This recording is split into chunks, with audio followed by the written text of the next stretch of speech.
नमस्कार, आप सभी का संतोष जीएस क्लासेस में स्वागत है। मैं हूं ऐश्वर्य। आशा करता हूं कि आप सभी खुश हैं, स्वस्थ हैं और सकारात्मक हैं।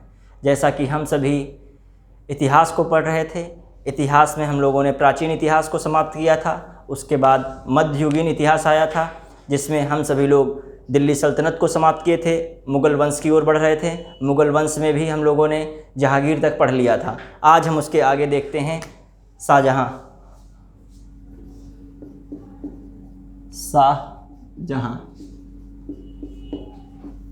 शाहजहाँ ये तो जहांगीर के उत्तराधिकारी का मतलब उस समय मुग़ल काल में हो, चाहे दिल्ली सल्तनत में हो या इससे पहले, जो सल्तनत या मुग़ल काल या इससे पहले के इतिहास में जब भी देखेंगे, ज़्यादातर सत्ता का उत्तराधिकारी तलवार के बल पर ही बनता था। जो ज्येष्ठ पुत्र होता था, कहीं कहीं अक्सर देखा गया है उत्तराधिकारी में नहीं रहा है, जो जिसके पास तलवार की शक्ति ज़्यादा थी वही जो सत्ता में उत्तराधिकारी बनता था।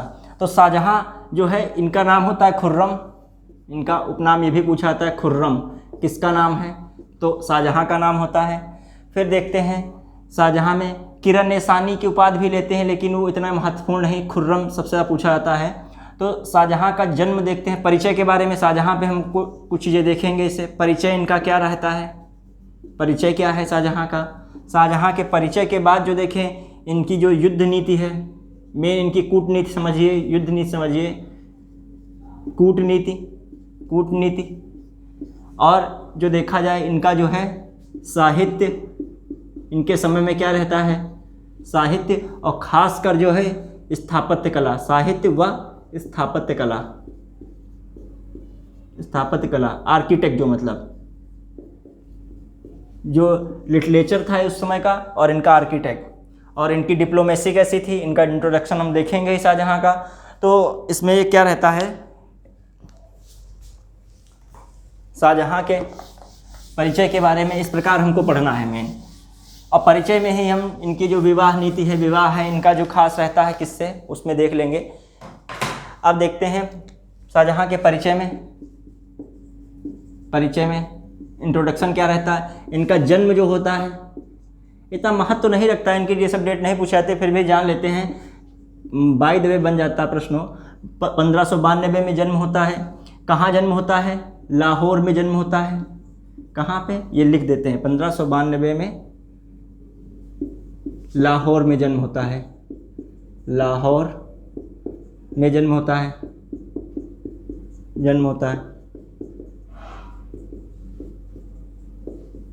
इनके पिता का क्या नाम रहता है? पिता तो इनके जहांगीर ही हैं, जहांगीर। फिर देखा जाए इनकी माता क्या रहती हैं? जो उस समय राजा होते हैं मेवाड़ के, उदय सिंह, उनकी जो पुत्री होती है जगत गोसाई। इनका भी कहीं के बुकों में नाम जोधाबाई के नाम से दिया गया है। तो जगत गोसाई इनकी माता होती हैं। उदय सिंह की पुत्री हैं ये, उदय सिंह की पुत्री कहाँ के शासक थे? मेवाड़ के। इनके में मेवाड़ जो है संधि भी करता है। अब जो देखा जाए जहांगीर जो होते हैं, जहांगीर तो इनका हो गया। फिर इनका विवाह किससे होता है? जहांगीर हो गया, इनका माता का नाम विवाह जो होता है। विवाह तो ये लोग बहुत सारे करते रहते हैं, लेकिन जो इनका प्रमुख विवाह जो है कह सकते हो, वो इनका होता है अर्जुन मंद बानो से विवाह होता है। उससे विवाह करते हैं, मतलब मैरिज इनसे होती है, ये समझ लीजिए। अब अर्जुन मंद बानो यही आगे में मुमताज़ महल बनती हैं। इनका क्या नाम? मुमताज़ महल, इन्हीं का नाम होता जाके है मुमताज़ महल। इन्हीं का नाम मुमताज़ महल के नाम से प्रसिद्ध होती हैं, समझ लीजिए। मुमताज़ महल के नाम से प्रसिद्ध होती हैं। आप जान भी गए होंगे, लव ऐसी चीज़ है, उससे जुड़ी हुई कोई भी चीज़ होती है मेमोरी में बनी रहती है। तो मुमताज़ महल जो है ताजमहल से इनकी यादगार में बनाया गया, बताया तो यही जाता है। बाकी उस समय के इतिहासकार ही समझ सकते हैं, लिखने वाले इनके दरबारी कवि वगैरह। अब मुमताज़ महल के नाम से होता है। अब जो मुमताज़ महल ये रियल में होती कौन है? जो हमने बताया था जो गुट बनता है शाहजहाँ में, नूरजहाँ से विवाह करते हैं। सोचिए इनका जो इनसे विवाह होता है 1612 में, 1612 में विवाह करते हैं शाहजहाँ। और वहीं 1611 में इनके जो पिताश्री हैं जहांगीर जी, जहांगीर, वो विवाह करते हैं नूरजहाँ से। सोचिए मतलब 1 साल का फ़र्क है फादर की शादी में इनके और इनकी शादी में। उस मतलब इनकी दूसरी वाइफ, तीसरी वाइफ, जो भी नंबर की वाइफ रही हो, नूरजहाँ से विवाह करते हैं। ये विधवा कर देते हैं, होती नहीं है नूरजहाँ। अब ये विवाह जब हो जाता है अर्जुमंद बानो, तो ये इनके पिता का क्या नाम रहता है? आसफ़ खां। आसफ़ खां, आसफ़ खां से जुड़ी क्या बातें हैं? आसफ़ खां से जुड़ी बातें जो क्या रहती हैं आसफ़ खां में, ये इनके मामा श्री जो कह सकते हो, इनके मामा जी होते हैं, मतलब इनके भाई आसफ़ खां होते हैं। आसफ़ खां भाई होते हैं इनके मामा श्री। तो आसफ़ खां अभी जो आगे देखेंगे क्या रहता है। अब इनका जो हमने परिचय नॉर्मल दे दिया, जो क्या था इनसे जुड़ी हुई बातें। अब परिचय में ही आगे बढ़ते हैं। ये है परिचय जब आगे बढ़ता है तो ये 1628 में चलिए, हाँ यहाँ पे लिखे दे रहे हैं, 1628 में इनका राज्याभिषेक होता है आगरा में। और उसके बाद ही समझिए आगरा को ये राजधानी से हटा के दिल्ली को अपनी राजधानी बना लेते हैं। 1608 में आगरा में राज्याभिषेक होता है। राज्याभिषेक होता है। अब फिर ये क्या करते हैं, राजधानी 1628 में ही राजधानी दिल्ली से, आगरा से दिल्ली स्थानांतरित कर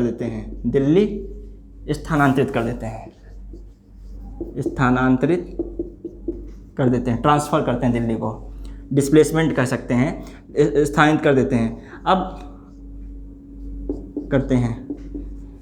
अब क्या होता है, अब इनका परिचय हो जाता है। अब इनकी कुछ युद्ध नीतियाँ रहती हैं, काफ़ी प्रश्न उनसे पूछे जाते हैं इनकी युद्ध नीति से संबंधित। युद्ध नीति में क्या रहता है देखते हैं। युद्ध नीति, ये तो इनका परिचय रहता है शाहजहाँ से संबंधित। कुछ इनके युद्ध अभियान हैं, कुछ युद्ध नीतियाँ हैं। तो इनका जो दक्कन, पहले तो हम देखेंगे उत्तर पश्चिम में क्या इनका रहता है। उत्तर युद्ध नीति में देखते हैं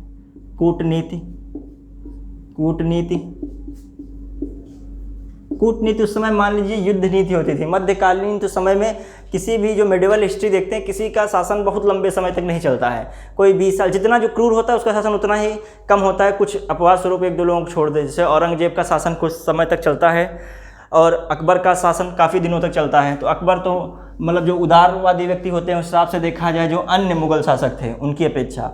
और नीतियाँ सबकी कहीं ना कहीं कुछ कमियां हैं, कुछ प्रॉस है, कुछ कॉन्स है, दोनों में रहता है। अब देखते हैं कूटनीति में क्या रहता है। कूटनीति में खासकर युद्ध नीति ही रहती है। युद्ध नीति क्या, अब युद्ध नीति में देखते हैं, ये इनका उत्तर पश्चिम वाला जो क्षेत्र काफ़ी इनके लिए इम्पोर्टेंट रहता है। उत्तर पश्चिम क्षेत्र और फिर इधर जो है दक्कन नीति, इनके दक्कन नीति होती है। जो उत्तर पश्चिम में क्या रहता है, ये कंधार जो है हार जाते हैं। कंधार जो उस समय का बहुत इंपॉर्टेंस रख रहा होता है। कंधार क्या है, जैसे ये जो है ये कह सकते हैं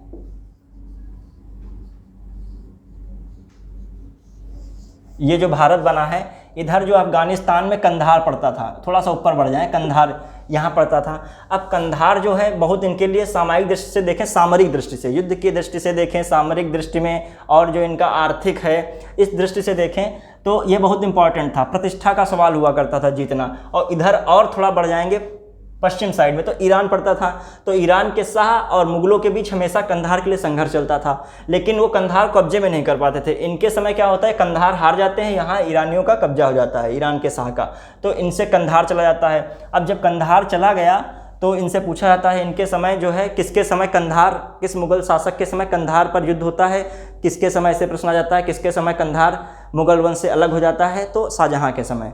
दूसरी बात रहती है ये कंधार तो हार जाते हैं लेकिन यहाँ पे ही एक बफर स्टेट के रूप में, मतलब ऐसा कुछ बनाना चाहते हैं हाँ मित्र, ऐसा शासक बना लें जो इधर की सुने तो सही लेकिन इनका भी मित्र हो, जिसमें थोड़ा बहुत इधर से सेफ बने रहें। ये कंधार हारना इनके लिए सामरिक दृष्टि से काफ़ी घातक हो जाता है, अब सारे अटैक इधर हो सकते हैं, तो ये अपना मित्र बनाते हैं। तो इसलिए बल्ख देश पड़ता है, बल्ख क्षेत्र, ये बफर बीच में भारत और कंधार के बीच में बल्ख पड़ता है तो बल्ख अभियान कहते हैं। तो प्रश्न आता है बल्ख अभियान किसके समय शुरू हुआ, तो किसके समय, शाहजहाँ के समय।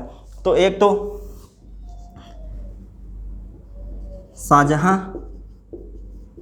शाहजहाँ और ईरान, ये हम इसके बारे में लिख रहे हैं, इसके बारे में ईरान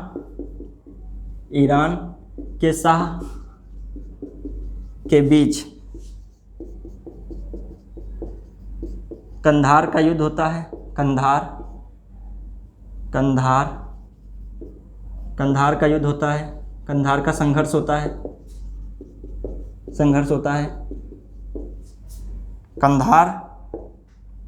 कंधार जो है हाथ से निकल जाता है, कंधार हाथ से, शाहजहाँ के हाथ से निकल जाता है, शाहजहाँ हार जाते हैं, कंधार में शाहजहाँ हार जाते हैं। अब इसी को पूरा करने के लिए ये बफर स्टेट के रूप में अब क्या होता है, ये बल्ख अभियान करते हैं। कंधार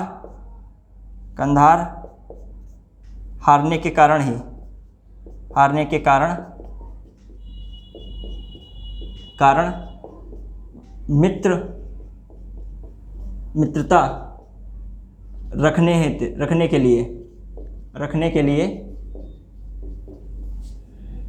मित्रता रखने के लिए बफर राज्य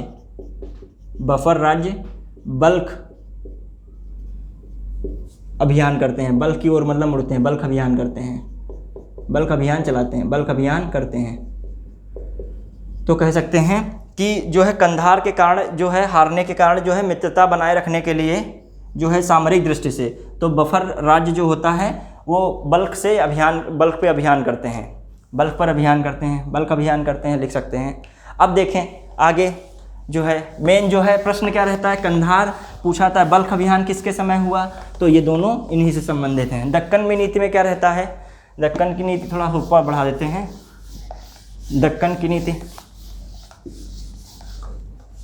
दक्कन नीति में कुछ ऐसा खास नहीं रहता है, हाँ कुछ मान सकते हैं खास रहता है, ज़्यादा तो इम्पोर्टेंस नहीं रहती है। अब इसमें जो है खानदेश तो जा चुका था, खानदेश अकबर के समय चला गया था, फिर उसके बाद जो है अहमदनगर, बीजापुर, गोलकुंडा जहांगीर ने उनसे जुर्माना लिया था, लेकिन एक प्रकार से अभी भी जो है जीते नहीं गए थे, संधि की गई। संधि और जीतने में फ़र्क होता है, संधि में क्या समझौता होता है, ये जरूर होता है संधि में समझौता कि तुम्हारे बात ज़्यादा सुनी जाएगी, तुम पावरफुल होगे, वो कम है तो उसकी कम, तो इस प्रकार संधि में रहता है। लेकिन एक विजित हो जाता है पूरी तरीके से, छिन्न भिन्न उस राज्य को कर दो, अपनी सत्ता वहाँ बैठा दो, तो एक विजय कही जा सकती है। अब ये क्या करते हैं, अहमदनगर इनके समय तीनों भी बचे थे, बीजापुर और गोलकुंडा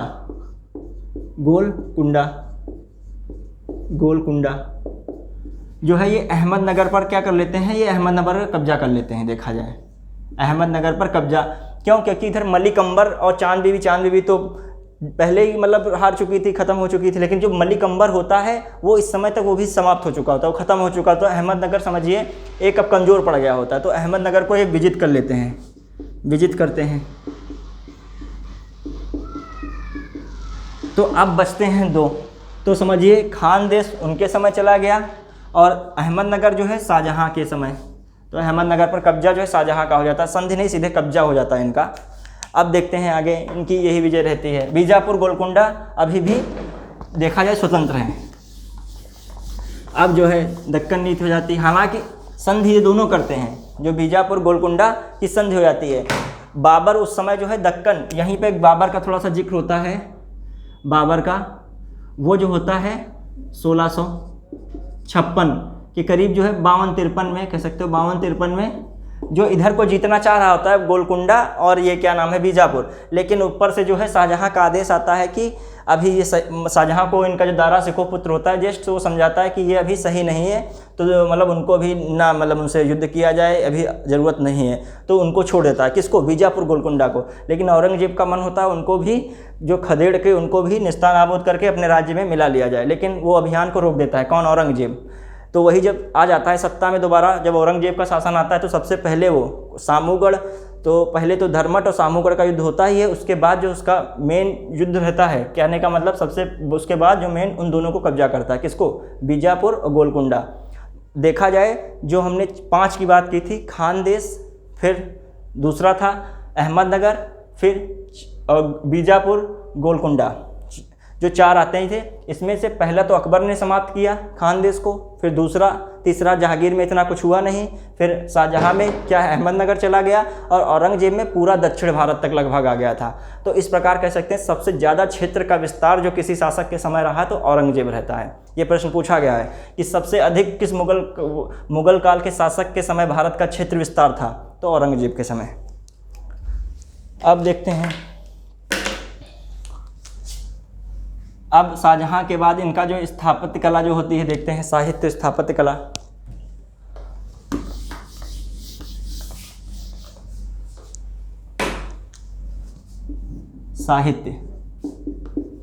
साहित्य में क्या देखें, जो इनके समय ईरानी फारसी शैली और भारतीय फारसी शैली का विकास होता है। तो 2 शैली ज़्यादा आती हैं, ईरानी फारसी शैली, ईरानी फारसी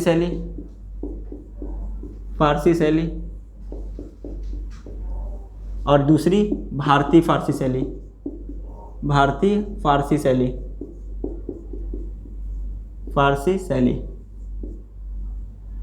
शैली, ये रा बना है, ठीक है,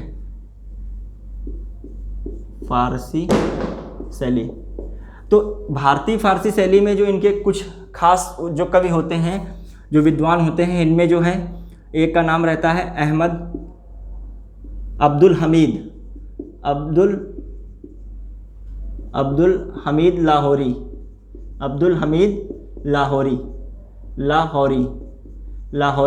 और दूसरे एक कहते हैं प्रसिद्ध चंद्रभान ब्राह्मण,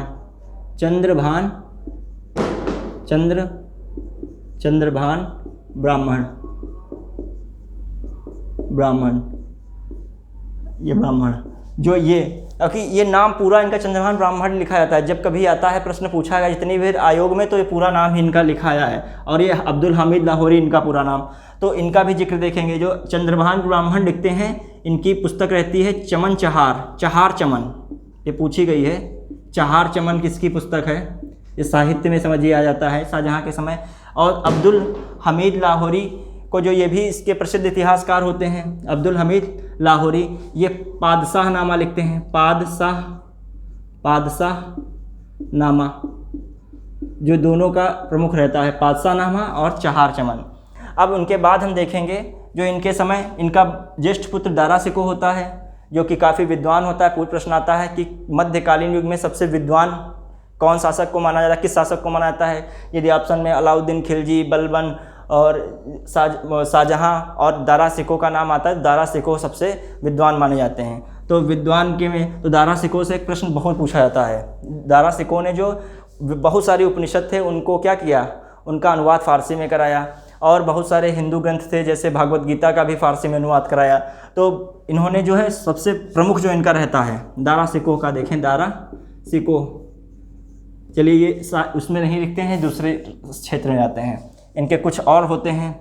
दारा सिकोह का शब्द साहित्य में आता है, दारा सिकोह का नाम, दारा सिकोह। ये क्या होते हैं? ज्येष्ठ पुत्र हैं, ज्येष्ठ पुत्र हो गए किसके? शाहजहाँ के। अब ज्येष्ठ इनकी प्रसिद्ध रचना क्या है? इनकी प्रसिद्ध, इन्होंने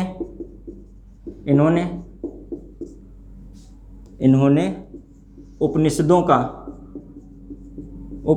का फारसी में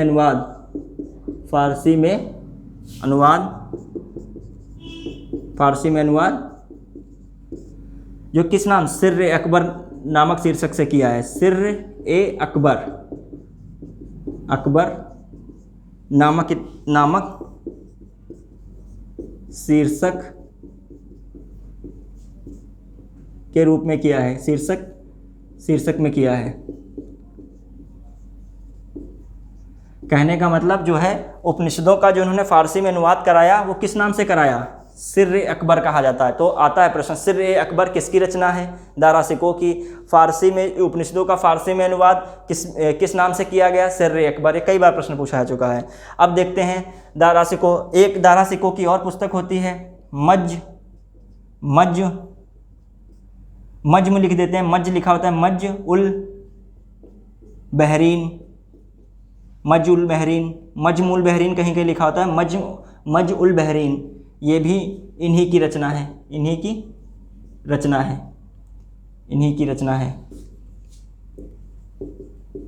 अब दूसरी बात है दारा शिकोह में जो है शाहजहां इनको किस नाम से पुकारते हैं?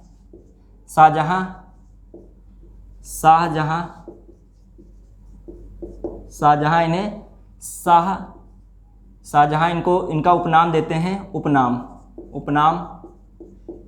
देते हैं। शाहजहां इनका उपनाम देते हैं। ये घिचपिच आपको तो नहीं लग रहा है? ये शाहजहां इनको उपनाम कौन सा देते हैं? शाह-ए-बुलंद। प्रश्न पूछा गया है, शाह-ए-बुलंद किसका उपनाम है दारा शिकोह का? शाह-ए-बुलंद ये जो है किसका उपनाम है? ये लिखे दे रहे हैं, दारा शिकोह का उपनाम है। दारा शिकोह की उपाधि है,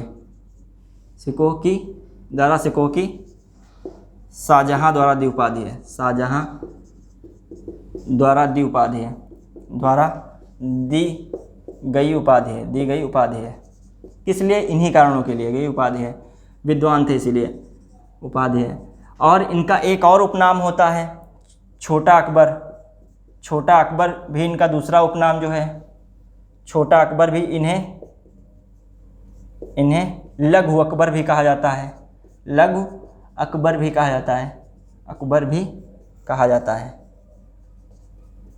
क्यों कहा जाता है? क्योंकि जैसे अकबर मुगल काल में सबसे महान और उदार शासकों में उसकी गिनती थी। धर्मनिरपेक्षता में उसका नाम था, धर्म सहिष्णुता में उसका नाम था। तो इसी प्रकार दारा शिकोह भी काफ़ी उदार होते हैं।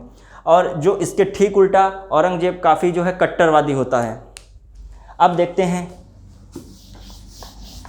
इनके समय साहित्य का देख लिया हम लोगों ने। अब इनके समय जो है कला में आ जाते हैं, स्थापत्य कला में आर्किटेक्ट। जो A.L. श्रीवास्तव ने इनके जो काल को क्या माना है? स्वर्ण युग कहा है। A.L. श्रीवास्तव के अनुसार इनके काल को स्वर्ण युग माना जाता है। और भी एक दो लोग, R.S. शर्मा ने भी इनके काल को स्वर्ण युग माना है, लेकिन B.S. स्मिथ ने इनके काल को स्वर्ण युग नहीं माना है। लेकिन मान्यता यही है, प्रश्न पूछा जाता है किस मुगल शासक के काल को स्वर्ण युग मुगल काल में माना जाता है? तो इन्हीं के शाहजहां के समय को। शाहजहां का समय क्या टाइम पीरियड क्या होता है? शाहजहां का टाइम पीरियड जो है 1628 से 1658 तक ये टाइम पीरियड है इनका ईस्वी।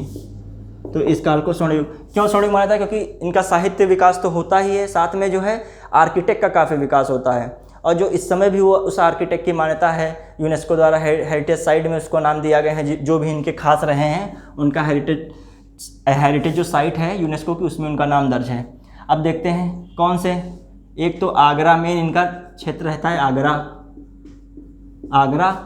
और दूसरा जो है दिल्ली रहता। लाहौर भी है, लाहौर का शीश महल अब नहीं पूछेंगे, पाकिस्तान में चला गया है, उससे कोई मतलब नहीं, भारत का ही पूछेंगे। भारत में आर्किटेक्ट है जो अब बनाया गया इनका। और रहता भी भारत का ही क्षेत्र ज़्यादातर रहता है, क्योंकि दिल्ली को राजधानी बनाते हैं, राज्याभिषेक आगरा करते, तो इनका टच दोनों में ज़्यादा रहता है। अब आगरा में इनकी प्रसिद्ध चीज़ तो जानते ही हैं, ताजमहल। ये कब बनता है? ये 1631 में इसका स्टार्ट होता है, 31 से 1653। मतलब कह सकते हो 22 से 23 साल लगते हैं।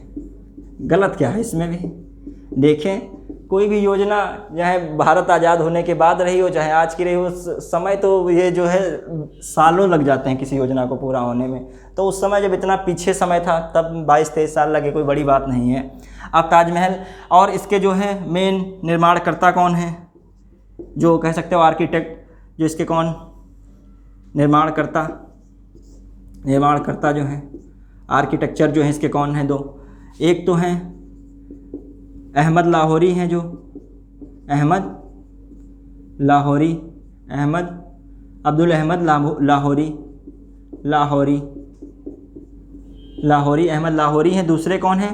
उस्ताद, दूसरे हैं उस्ताद, उस्ताद अहमद लाहौरी, उस्ताद अहमद लाहौरी। दूसरे उस्ताद इंसा खां, इंसा खान, इंसा खां।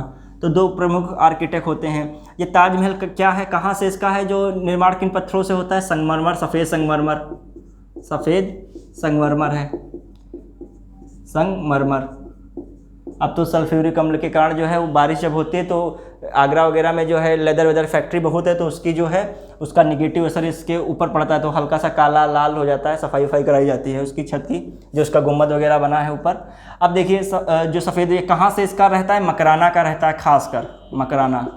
ये राजस्थान में पड़ता है, राजस्थान, राजस्थान। तो राजस्थान का जो सफ़ेद संगमरमर है उसका जो यूज किया जाता है यहाँ पर ताजमहल में। और ये फेमस क्यों है? ये पहला जो है, पहली इमारत कह सकते हैं, खासकर पहली इमारत जिसमें भारतीय शैली या हिंदू शैली कह सकते हो, चलिए भारतीय शैली कहते हैं, भारतीय शैली जब कंट्रीज़ के ही नाम पे शैली हैं। ईरान शैली वह मध्य एशिया शैली का मिश्रण है, वह मध्य एशिया शैली, एशिया शैली में निर्मित है, एशिया शैली में निर्मित है। अब देखा जाए तो ताजमहल संबंधित इन्फॉर्मेशन हो गई, इसको आप लाइन से लिख सकते हैं नीचे 1 बाय 1 करके। अब जो है आगरा का देख लिया हमने, अब ताजमहल की, तो ये समझिए लव का ये है सिंबल माना जाता है। अब पता नहीं उस समय लव था कि कुछ और उनका मकसद था शाहजहाँ का। समय इतिहास है ना, तो इतिहास में अब देखते हैं ये और क्या रहता है। ये शाहजहाँ को भी जो है बाद में यहीं पे दफना दिया गया था, तो ये शाहजहाँ और मुमताज़ का मकबरा भी है। ये क्या है? शाहजहाँ कब्रगाह समझ लीजिए, शाहजहाँ और मुमताज़ का मकबरा है। मुमताज़ का मकबरा है। आप जो नोट्स बनाए तो मान लीजिए इस तरीके से नहीं लिख सकते, तो आगरा के नीचे ही सीक्वेंस में आप लिख सकते हैं। ठीक, अब ये क्या कहते हैं, इसके बाद जो देखा जाए ये हो जाता है आगरा में, एक तो ताजमहल हो गया। फिर जो है आगरा में दूसरा है मोती मस्जिद का निर्माण कराते हैं। आगरा में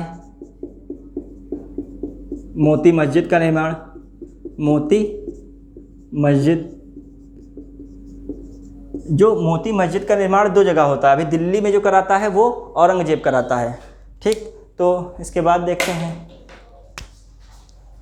दिल्ली के बाद, इसमें दिल्ली में क्या रहता है? लाल किला बनवाते हैं। लाल किला बलुआ पत्थर से बना होता है, लाल बलुआ पत्थर, लाल किला, रेड फोर्ट। बताते हैं इसका जो है पश्चिमी द्वार जो है लाहौरी दरवाज़ा कहलाता है, और दक्षिणी द्वार जो है दिल्ली दरवाज़ा है।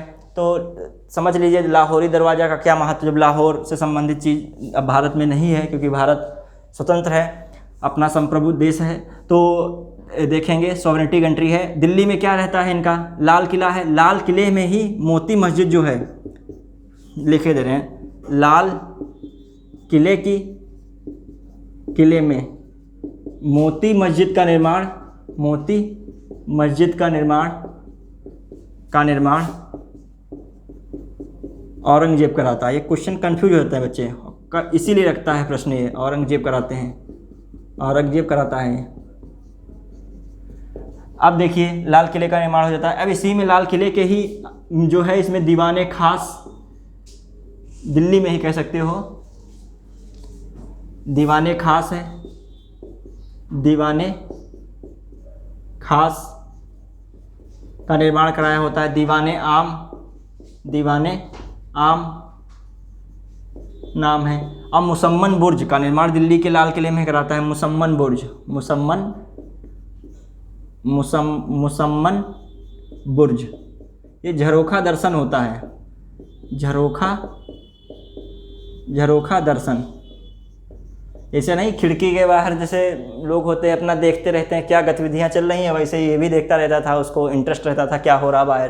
तो इस प्रकार हम देखते हैं सब प्रश्न पूछे गए। दीवाने खास का निर्माण दीवाने आम का, मुसम्मन बुर्ज लाल किले का, और जो मुसम्मन बुर्ज फतेहपुर सीकरी में जो देखा जाए तो कौन कराता है, अकबर कराता है। फतेहपुर सीकरी की जितनी भी चीज़ों का निर्माण है वो सब अकबर ही कराता है।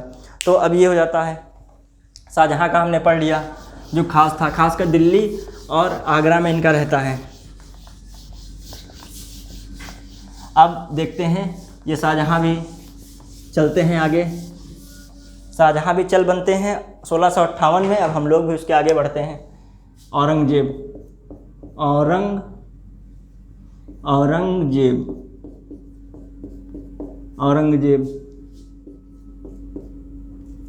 जो है क्या, इसका समय पीरियड क्या है, 1658 से 1707।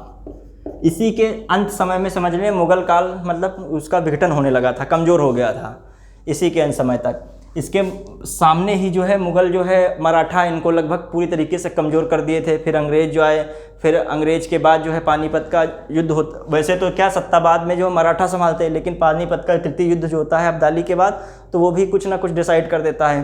फिर अंग्रेज़ों की मजबूती हो जाती है उस युद्ध के बाद से। अब देखते हैं, इसमें देखते हैं जो है औरंगजेब में क्या देखेंगे। औरंगजेब जो है ये भी अपनी तलवार के बल पर जो है दारा सिकोह को हरा कर अपना गद्दी पर बैठता है और 2 बार राज्याभिषेक करता है परिचय में। तो इससे पहले इसका परिचय ही युद्ध के साथ है, राज्याभिषेक ही युद्ध के साथ ही है। तो इसमें पहले तो इसका जो 2 बार राज्याभिषेक करता है, 2 बार राज्याभिषेक करता है।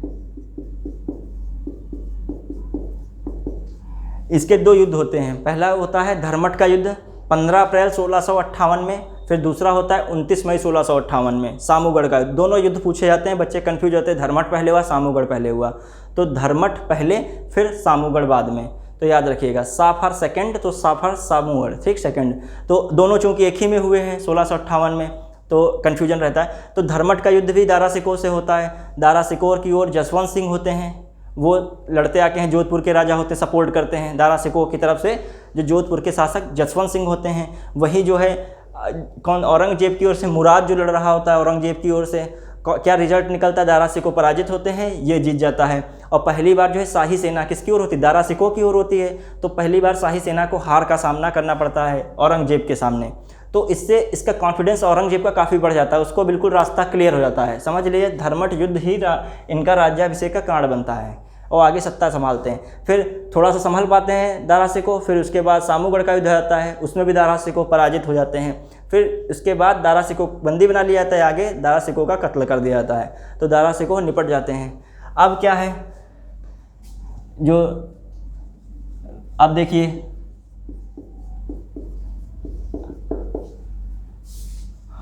अब क्या रहता है, पहला युद्ध जो है पहले देखते हैं, पहला जो करते हैं राज्याभिषेक, पहला राज्याभिषेक जो है इनका क्या होता है 1658 में होता है। फिर दूसरा राज्याभिषेक 1659 में करते हैं।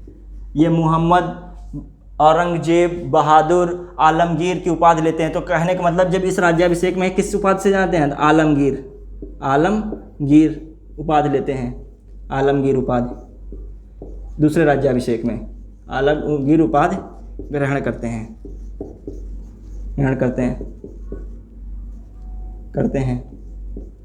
अब क्या रहता है, अब इसके बाद का हम देखेंगे। अब इसके 2 युद्ध हैं, युद्ध में क्या रहता है इनकी युद्ध नीति में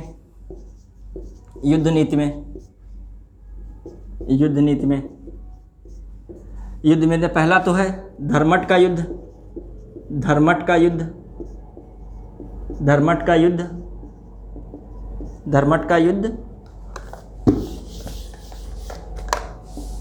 15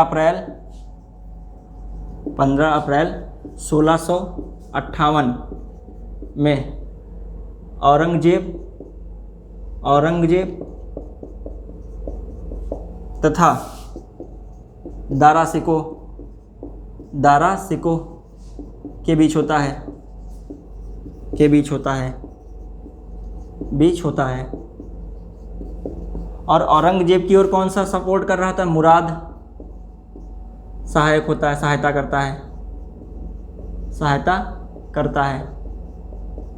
करता है। किसकी ओर? औरंगजेब की ओर। इनकी ओर कौन होता है?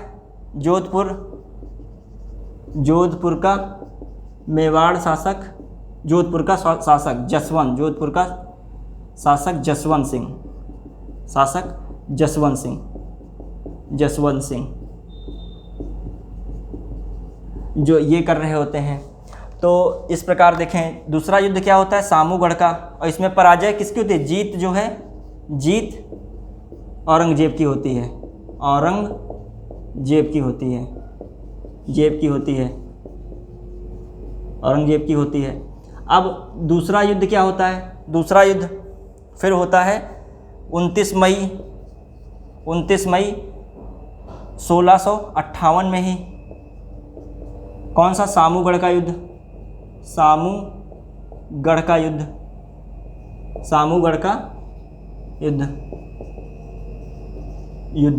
अब इसमें आगे बढ़ते हैं। ये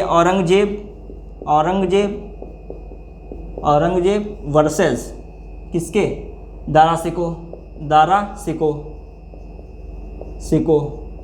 दारा सिको हार जाता है, ये जीत जाते हैं। अब देखा जाए, इनके दो युद्ध बहुत इंपॉर्टेंट रहते हैं शुरुआत के। फिर इसके बाद जो है आगे जो है दारा सिको का बेटा होता है सुलेमान सिको, वो भाग जाता है गढ़वाल क्षेत्र में, कश्मीर क्षेत्र में ऊपर भाग जाता है। लेकिन बाद में भी वो उसको पकड़ लिया जाता है। जो वहाँ का जो शासक होता है, जयसिंह तो नहीं करता है, लेकिन उसका जो मेदिनी सिंह औरंगजेब को सौंप देता है। जो उनका पुत्र मेदिनी सिंह होता है, किसका? जो कश्मीर के राजा जयसिंह का पुत्र, वो इनको सौंप देता है। और इनको क्या कर लिया था? सुलेमान को मार दिया जाता है। इनका समझो सब कुछ समाप्त कर दिया इसने। अब उसके बाद जो इनके समय में दक्षिण की जो दक्कन नीति है, दक्कन नीति क्या है? दक्कन नीति में देखेंगे जो हम, क्या रहता है? ये गोलकुंडा, एक प्रश्न पूछा जाता है। बीजापुर के जो है हुसैन शाह को हरा देता है। अंतिम शासक जो होते हैं हुसैन शाह को हराकर, ये सीधे इतना याद मत करिएगा, इतना मेन जरूरी नहीं है। हुसैन शाह को हराता है, देख लीजिए, फिर भी हराता है। लेकिन इससे मेन जो है बीजापुर को फतेह करता है। ये प्रश्न पूछा था किस सन में करता है? तो 1686 में करता है। जो वो करते होते हैं, शाहजहाँ करते हैं, वो 1633 में।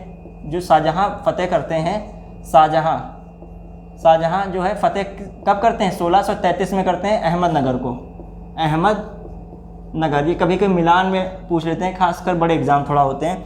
अब बीजापुर को जीत लेता है। फिर जो है गोलकुंडा को कुतुब शाह का क्षेत्र होता है, गोलकुंडा को भी जीत लेता है 1687 में। अब देखते हैं आगे क्या रहता है। इसकी दोनों विजय ये अपने अंडर में कर लेता है, कोई संदेह नहीं करता है, इनसे सीधे उस पर कंट्रोल करता है। और आगे एक विघटन का कारण औरंगजेब का ये भी होता है कि औरंगजेब के समय जो सेना में हिंदू अधिकारी बहुत होते हैं, और हिंदू अधिकारी में मराठा आधे से अधिक होते हैं। और जब, क्योंकि इसकी नीति जो है कट्टर इस्लामी रहती है, तो उनको कुछ चीज़ें नीतियाँ नहीं समझ आती हैं, और उनको अपने मराठा क्षेत्र का भी विस्तार करना होता है। तो इसी चक्कर में जो आगे चल के क्या होता है, उसमें भी विघटन होता है। और देश में भी जो है बहुसंख्यक तो हिंदू होता ही, इसकी नीतियाँ बहुत कठोर होती हैं। इसकी नीति में क्या नीति आती है? इसकी नीति, ये नीति में है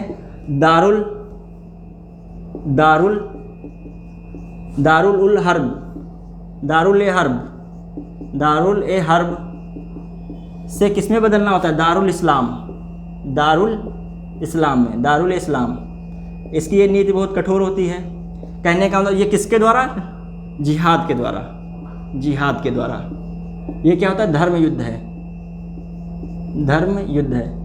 कहने का मतलब जो औरंगजेब क्या कहता है, जब तक जो उस राज्य में इस्लाम जो है स्वीकार नहीं कर देते हैं, तब तक हम लोगों को धर्म युद्ध लड़ना है, और उसको तब तक लड़ते रहना जब तक पूरी तरीके से इस्लाम में उस राज्य को कन्वर्ट ना कर दिया जाए। तो इसकी ये नीति रहती है। तो कहाँ से संभव इसका लंबा शासन उस समय चल पाता? उसमें फूट पड़ने लगती है, क्योंकि मजबूरी भी जो भी हो, उस समय औरंगजेब था, उससे पहले शाहजहाँ था। शाहजहाँ में भी 24% तक हिंदू अधिकारी थे। तो इसके समय 33% हिंदू अधिकारी माने जाते हैं, उसमें आधे से अधिक मराठा होते हैं, और मराठा हमेशा से अपने पश्चिम क्षेत्र में मजबूत रहते हैं। तो और कहीं ना कहीं वो इनकी हार का कारण भी बनते हैं मराठा ही। अब इसके बाद भी देखें 1665 में इनके समय जो 1665 में कौन सी नीति आती है इनकी, जो 16 नीति क्या है, पुरंदर की संधि होती है, पुरंदर की संधि होती है। ये जो है विशाल सेना अपनी औरंगजेब भेजते हैं शिवाजी से मतलब युद्ध करने के लिए। वहाँ पर जो है सेना शिवाजी से संधि तो कर लेती है, शिवाजी का जो किला होता है राजगढ़ और शिवाजी का जो क्षेत्र होता है वो घेर लिया जाता है और संधि शिवाजी कर लेते हैं। वो जो भी उनकी शर्त होती है मान भी लेते हैं, लेकिन फिर भी जो है शिवाजी की कुछ मायने में वहाँ पे विजय बनी रहती है। क्यों?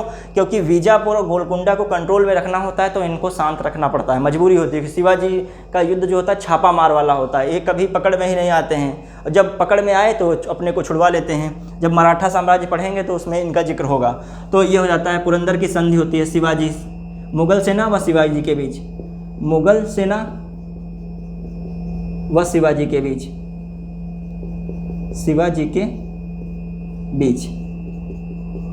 मुगल सेना व शिवाजी के बीच होती है। अब ये प्रश्न रहता है पुरंदर की संधि कब हुई। अब जो आगे देखते हैं इनके में क्या रहता है, कुछ इनकी नीतियाँ ये हो गई। अब जो है औरंगजेब में सबसे बड़ा सीमा विस्तार होता है। औरंगजेब को जिंदा पीर भी कहते हैं, मुस्लिम जो है इनका नाम जिंदा पीर के नाम से ना भेजा जाता है, जिंदा पीर कहते हैं। तो इसीलिए जिंदा पीर किसका नाम है पूछा जाता है, जिंदा पीर के नाम से जाना जाता है, इसका एक आलमगीर नाम है और एक जिंदा पीर है। जिंदा पीर इसलिए कहते थे इसको क्योंकि ये जो है अपने को मानता था कि हम पाप कुछ नहीं करते हैं, तो अपने को बताता था कि हम धर्मार्थ वाले कार्य करते हैं। तो मुस्लिम लोग इसको एक भगवान की मतलब जो है अल्लाह की तुलना करते हुए थोड़ा बहुत इसको जिंदा पीर के रूप में मानते थे, तभी इसको जिंदा पीर कहा जाता था। अब देखते हैं इसके जो कुछ और कारण रहते हैं। ये वीणा वादक स्वयं अच्छा वीणा वादक था। प्रश्न आता है वीणा वादक कौन सा अच्छा वीणा वादक था। मुगल शासक वीणा वादक था, अच्छा वीणा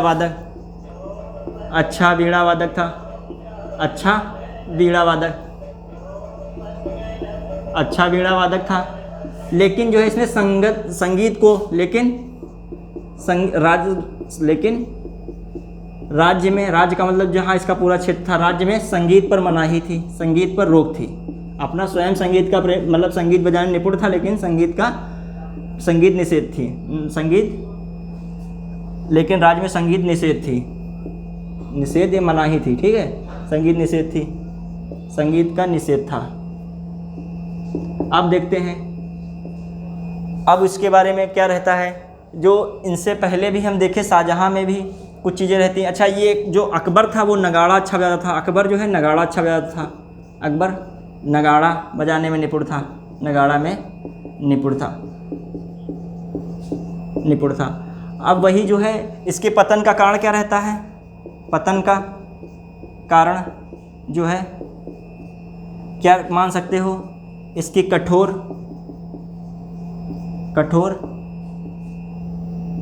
इस्लामी नीति। ये अपने को शरीयत के अनुसार मतलब शरीयत कानून के अनुसार चलाना चाहता है। अब देखते हैं औरंगजेब से संबंधित हमने जो मुख्य बातें थी वो बता ली।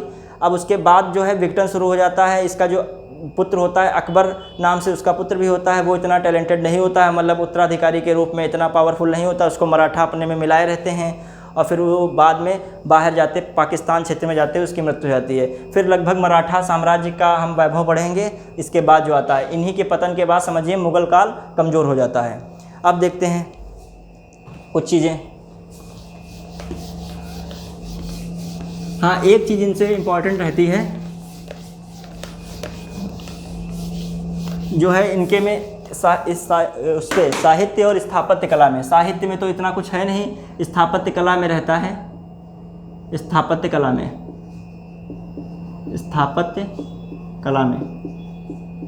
चलिए साहित्य में भी देख लेते हैं, कुछ है इनसे जुड़ी हुई साहित्य भी इम्पोर्टेंट पूछ ले जाते हैं। तो स्थापत्य कला में क्या है,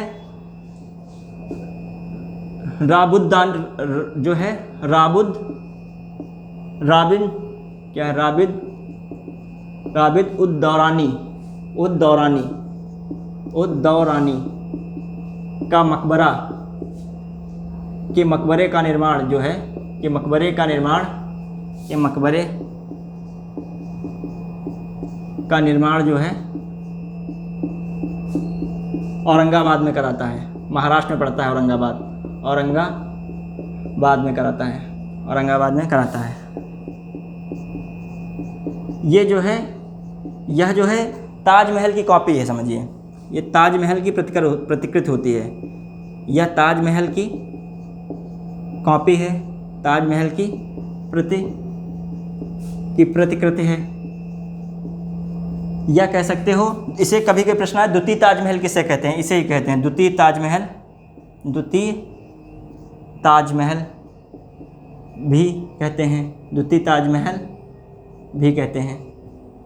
भी कहते हैं। और ये इतना अच्छा बन नहीं पाया ताजमहल जैसा, तो इसीलिए ताजमहल की फूहड़ भी कहा जाता है। ताजमहल की फूहड़ किसे कहा जाता है? ताजमहल की फूहड़ के नाम से जाना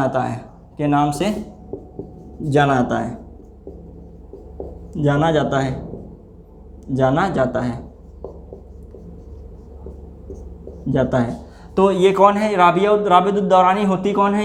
ये पत्नी है, किसकी? वाइफ है,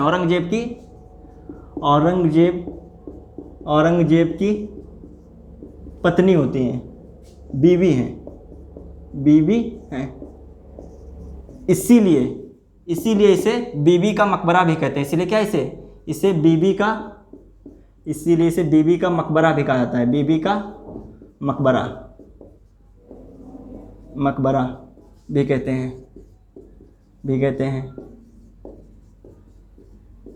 हैं। अब दूसरी बात जो है औरंगजेब की, देखें राबिद उद दौरानी संबंधित क्या ये हो जाता है। दूसरा ये क्या कराता है? लाल किले में बता चुके हैं, लाल किले में साहित्य हटा देते हैं यहाँ से। लाल किले में क्या कराता है? मोती मस्जिद का निर्माण कराता है। दिल्ली के लाल किले में मोती मस्जिद का निर्माण कराता है।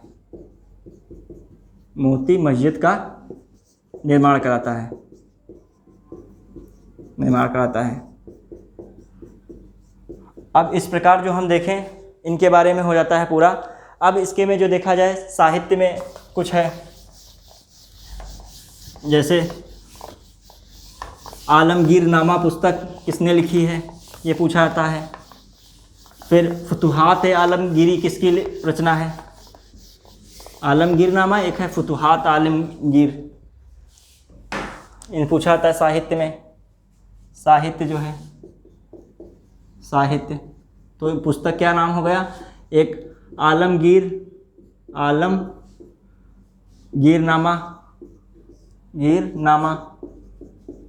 आलमगीरनामा किसने लिखी है? जो है मोहम्मद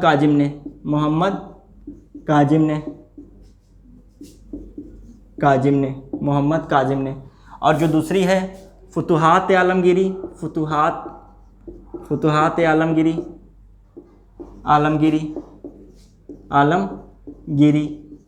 ये किसने लिखी है? जो है ईश्वर दास नागर।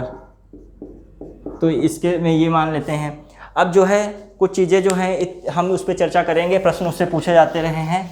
तो चित्रकला पे थोड़ा सा पहले देख लेते हैं। कुछ हमने बताए थे, जिक्र चित्रकला पे करेंगे थोड़ा सा जिक्र। अच्छा, जो शाहजहाँ इसके पहले हमने जो पढ़ाया था शाहजहाँ में, तो ये 2-3 प्रश्न आ चुके हैं इस प्रकार के। शाहजहाँ में 2-3 प्रश्न इस प्रकार के आ चुके हैं। जैसे एक तो प्रश्न आया हुआ है, इनका राजकवि कौन था? राजकवि तो कलीम था इनका राजकवि। शाहजहाँ में बता रहे हैं शाहजहाँ के समय कलीम नाम का व्यक्ति राजकवि था। और जो है कविंद्राचार्य किसके समय दरबारी आश्रित दरबारी कवि होते हैं? कविंद्राचार्य भी इनके आश्रित कवि होते हैं। ये दरबारी कवि हैं। ठीक, तो ये इस प्रकार जो है, यही जो है वाराणसी इलाहाबाद में जो है जजिया कर जब लग जाता है तो उसको ही हटवाते हैं। कौन? शाहजहाँ से। शाहजहाँ एक ऐसे शासक होते हैं जिसने सिजदा जो है समाप्त किया था। सिजदा सिजदा को समाप्त किया था। सिजदा क्या था? जो बलबन ने शुरू किया था, सिजदा समाप्त किया था। लेकिन इन्होंने चहार तस्लीम ला के एक नई योजना ला दी थी, इसकी जगह एक नई नीति पद्धति जो है कह सकते हो आदर की ला दी थी, तो वो भी लगभग मैच करती थी सिजदा से। लेकिन सिजदा ज़्यादा कठोर था, इसमें क्या था, लेट के दंडवत प्रणाम करना होता था सिजदा। ये किसने चलाया था इसे? चलाया बलबन ने था, चलाया बलबन ने था। नस्तालीक इनके समय एक होती है, वो एक कह सकते हो पद्य शैली में एक शैली हो, पद्य शैली कह सकते हो, नस्तालीक पद्य शैली होती है। पूछा गया एक बार प्रश्न था वो भी। ठीक, तो शाहजहाँ में हमने देख लिया। अब औरंगजेब तो पढ़ ही चुके थे, कुछ हम चित्रकला पे फोकस करते हैं, क्योंकि पूछे जाते हैं चित्रकला से प्रश्न। इनके समय जो पूरा मुगल काल को हम देखते हैं, कुछ चीज़ों खास चित्रकला में देखते हैं क्या रहता है। चित्रकला में हुमायूं के समय, हुमायूं के समय कौन रहता है? मीर सैयद अली। दूसरे कौन रहते हैं? अब्दुस समद। जो यही अब्दुस समद जो है मीर दास्तान मीर हमजा,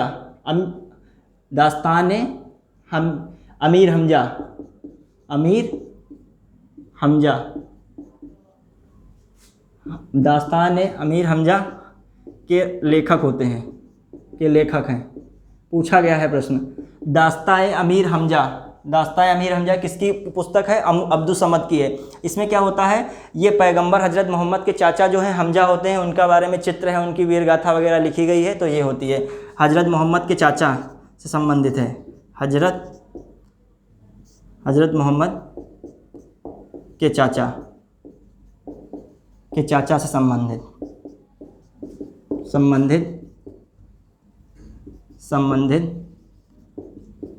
पुस्तक है। इसमें वीर गाथा है, उनके चित्र वगैरह बने। इसकी शुरुआत तो क्या मीर सैयद अली ने की थी, लेकिन निर्देशन जो है लेखक क्या कह सकते हैं, इनके निर्देशन में लिखी गई, के निर्देशन में तैयार किया गया। अब जो है ये हुमायूं के समय रहते हैं। ये दोनों जो हैं ईरानी होते हैं, ईरान से ये लाते हैं। यही कहीं ना कहीं संगीत जो चित्रकला का भारत में उदय करते हैं, मतलब मुगल चित्रकला का। तो प्रश्न आता है किस मुगल शासक के समय चित्रकला का उदय होता है? तो हुमायूं के समय होता है। लेकिन पूछा जाता है जब चित्रकला का सबसे चरमोत्कर्ष किस शासक के समय होता है? तो जहांगीर होते हैं। तो चित्रकला का उदय मुगल काल में चित्रकला प्रारंभ करने का श्रेय हुमायूं को जाता है। प्रश्न पूछा चुका है, जाता है। अब देखें हुमायूं संबंधी चित्रकला पे हो जाता है फोकस। अब उसके बाद जो है जो अब्दुस समद जो अमीर हमजा पूरी करते हैं, वो अकबर के समय करते हैं। ये करते कब हैं अमीर हमजा पूरी? अकबर के समय। अब उसके बाद हुमायूं के बाद जो देखें अकबर पे आ जाएं। अकबर के समय जो है अब्दुल समद होते हैं, यही जो होते हैं अब्दुल समद हमने जो कल लिखा था वही अब्दुल समद या अब्दुल समद कह सकते हो, अब्दुल समद। और दूसरे जो हैं दसवंत होते हैं, दसवंत प्रसिद्ध चित्रकार होते हैं इनके समय। और बसावन होते हैं, बसावन, ये इनके समय प्रसिद्ध चित्रकार हैं। अब्दुल समद इनके ही समय क्या है, अमीर हमजा जो है इन्हीं के समय पूरी करते हैं, हमजा पूरी करते हैं जो है, जो हमने शुरू में बताई थी, करते हैं। अब इनके बाद जो है जहांगीर आते हैं। एक चीज़ और, अकबर में एक जो व्यक्ति का नाम है चित्रकला वो नहीं करते हैं, लेकिन जो है वो उनको अकबर जो है जरी कलम की उपाधि देता है, जरी कलम की उपाधि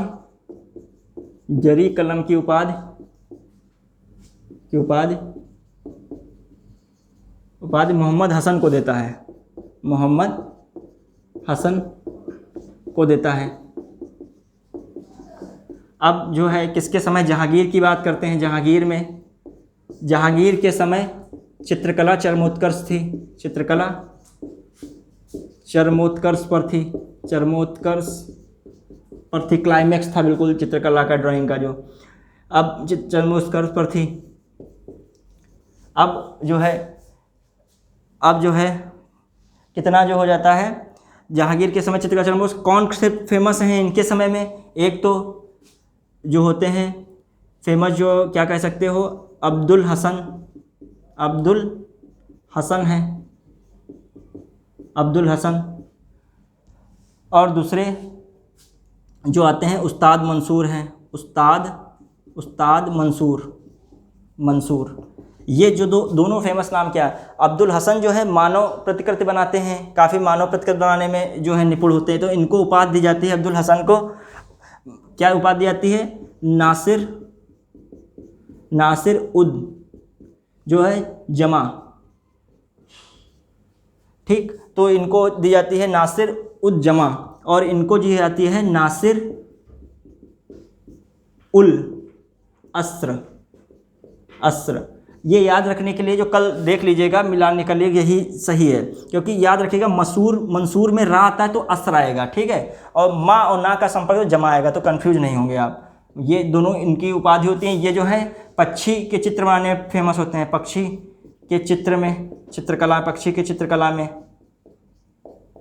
निपुण होते हैं, ठीक। तो ये जो है फेमस लोग रहते हैं। और अकबर के समय जब हम पढ़ते हैं तो अकबर के समय एक और नाम आता है तानसेन का। अकबर में जो अकबर के संगीत में, चलो अभी संगीत में देखते हैं। अब ये तो चित्रकला का मेन जहांगीर तक ही रहता है।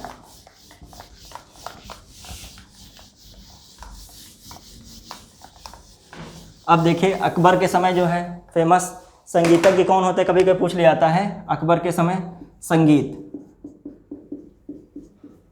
संगीत में प्रसिद्ध इनके संगीतज्ञ कौन है? तानसेन होते हैं। तानसेन का जो देखा जाए तो ये किसके रीवा में होते हैं? ये रीवा में प्रारंभ में रीवा जो मध्य प्रदेश पड़ता है, रीवा के शासक रामचंद्र के दरबार में होते हैं। रामचंद्र के दरबार में होते हैं। बाद में अकबर में इनको वो मिलता है, होते हैं। बाद में अकबर शासन, बाद में अकबर के दरबार में जाते हैं। बाद में अकबर अपने दरबार में बुलाता है इनको। बाद में अकबर के दरबार में प्रसिद्ध संगीतज्ञ होते हैं।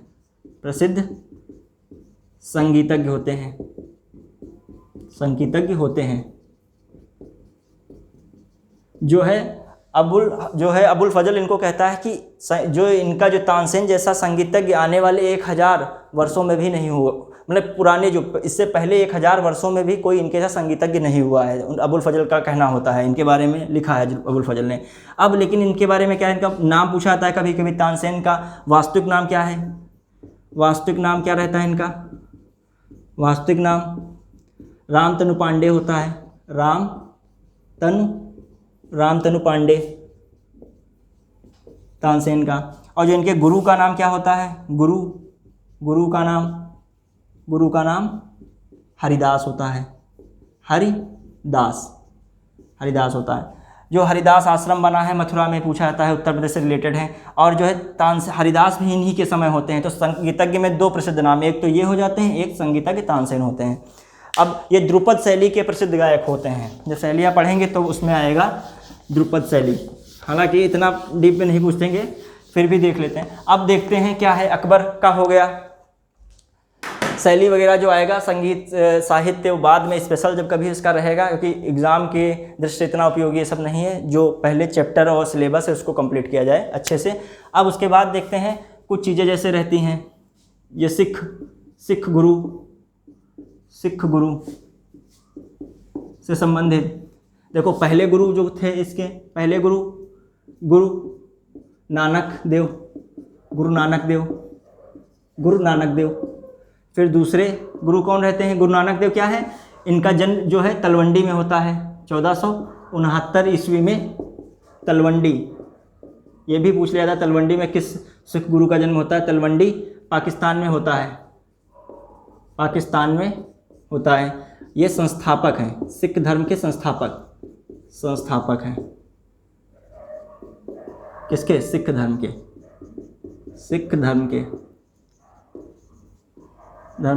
अब दूसरे गुरु जो हैं गुरु अंगद हैं। गुरु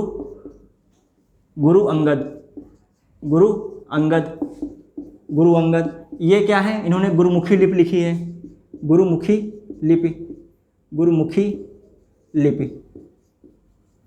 गुरु के मुख से निकलने वाली लिपि। इन्हें पाहुल के नाम से उत्तराधिकारी रखा गया था। लहना के नाम से उत्तराधिकारी आए थे। लहना इनका उपनाम है, समझिए, लहना। अब तीसरे जो गुरु थे जो इतना इम्पोर्टेंट नहीं रखते हैं, अमरदास। फिर भी मनुचियों को जो है साम्राज्य में 22 मनुचियों को बांटते हैं, मनुचियों से संबंधित होते हैं। मनुचियों संबंधित हैं, क्यों? साम्राज्य को 22 मनुचियों में बांटते हैं। अब जो चौथे जो आते हैं जो हैं वो रामदास हैं। रामदास ये क्या है? अमृतसर जो है नगर की स्थापना यही करते हैं। जो अकबर ने 500 बीघे ज़मीन दी होती है, अकबर ने अमृतसर में 500 बीघा ज़मीन देता है, इन्हीं को बीघा ज़मीन देता है। उसी में जो है अमृतसर का जो क्या बनता है, वही जो मंदिर बनता है, अमृतसर का मंदिर का निर्माण कराते हैं। अमृतसर नगर का स्थापना, नगर शहर, वह मंदिर बसाते हैं, मंदिर बनाते हैं। ये है। तो अमृतसर नगर की स्थापना जो है कौन करता है? रामदास। अब देखते हैं, और जो अमृतसर का मंदिर है इन्हीं का से आता है। चौथे, पांचवें अर्जुन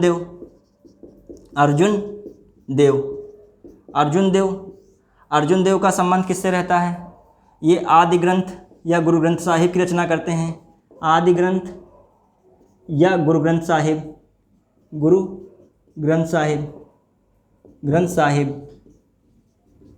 की रचना। बस थोड़ा सा देख लेते हैं अब इधर, और इनके गुरु कुछ बचते हैं। चलिए इधर देख लेते हैं कुछ गुरु का नाम। जैसे है छठे गुरु जो हैं, कुछ है नहीं ऐसे, जो हरगोविंद हैं।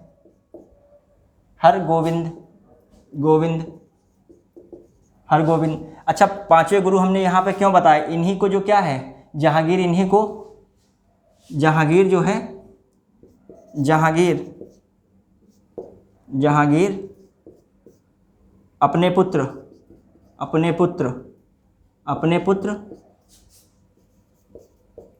खुसरो की सहायता करने के कारण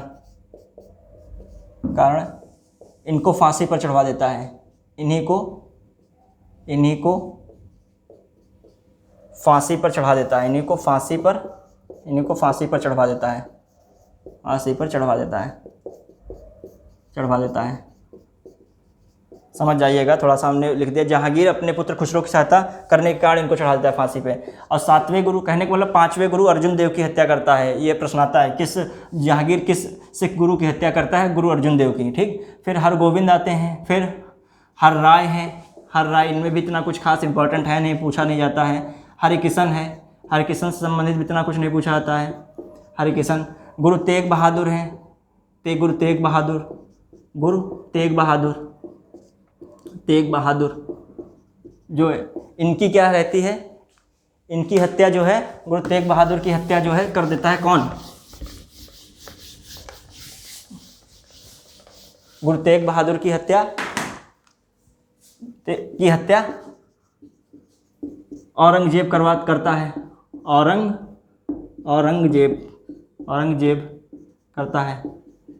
औरंगजेब करता है। ये इनसे इतना मांगता है, ये मना कर देते हैं, हम इतना दे नहीं पाएंगे, तो वो हत्या कर देता है। और ख़ासकर धार्मिक उद्देश्य से औरंगजेब इनकी हत्या करता है। अब 10वें जो गुरु होते हैं गुरु गोविंद सिंह। ये जो है गोविंद सिंह, यही जो है खालसा सेना के रूप में चलते हैं। खालसा पंथ की शुरुआत करते हैं। खालसा पंथ की शुरुआत खालसा पंथ की स्थापना करते हैं, आनंद साहिब में की स्थापना करते हैं। और इन्हीं का जन्म जो है कहाँ होता है, पटना में जन्म है, पटना जन्म।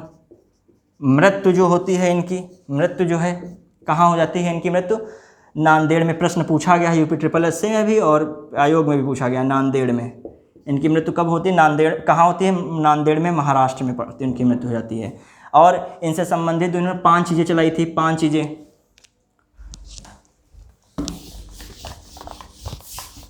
5 चीज़ें जो क्या थी इनके में, सर पे केस हो गया, कंघा लगाते हैं, केस कंघा, हाथ में कृपाण,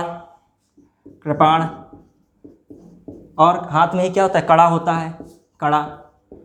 अब कुछ चीज़ें नहीं बता सकते हैं, कच्छा नीचे होता है तो कच्छा। तो 5 चीज़ें जो होती हैं इन्होंने कहा है धारण करने के लिए, एक सिख को ये 5 चीज़ें धारण करनी चाहिए। तो 5 चीज़ें हो जाती हैं। इस प्रकार हमने देख लिया। अब साहित्य में कुछ पुस्तक जैसे महत्वपूर्ण रह जाती हैं, पुस्तकें कुछ, जैसे कुछ पुस्तकें जो उस समय मुगल काल में महत्वपूर्ण होती हैं, जैसे एक तो है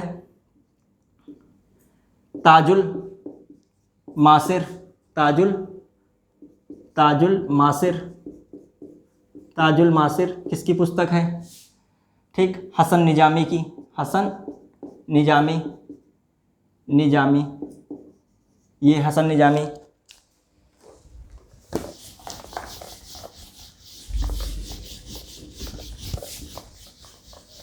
और दूसरी देखें जो है, ये हसन निजामी, लेखक हसन निजामी है, इसके रचयिताकार।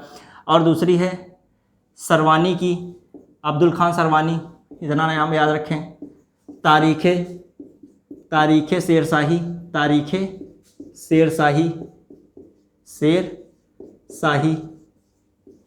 ठीक, ये रहती पुस्तक पूछी जाती है। और जो है निजामुद्दीन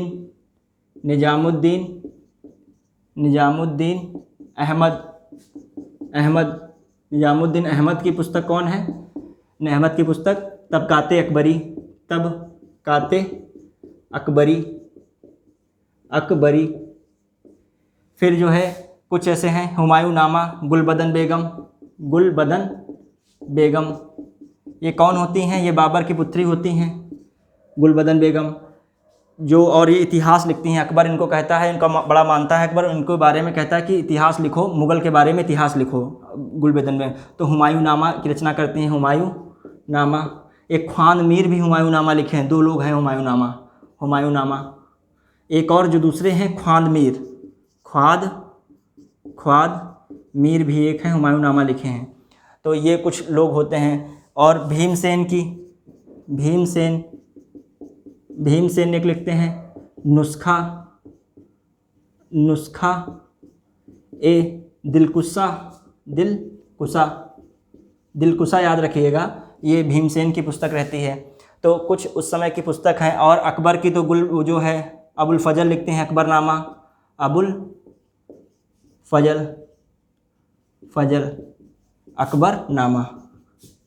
अकबरनामा।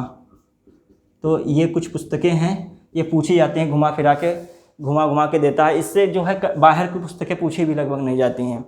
तो हम लोगों ने संपूर्ण जो है मुग़ल काल को अच्छे से पढ़ा, उसके साहित्य, संगीत, चित्रकला, इन सभी पर प्रकाश डाले। अब जो है अगले लेक्चर में हम लोग जो है मराठा पढ़ेंगे, फिर आधुनिक भारत पे आ जाएंगे। धन्यवाद, जय हिंद।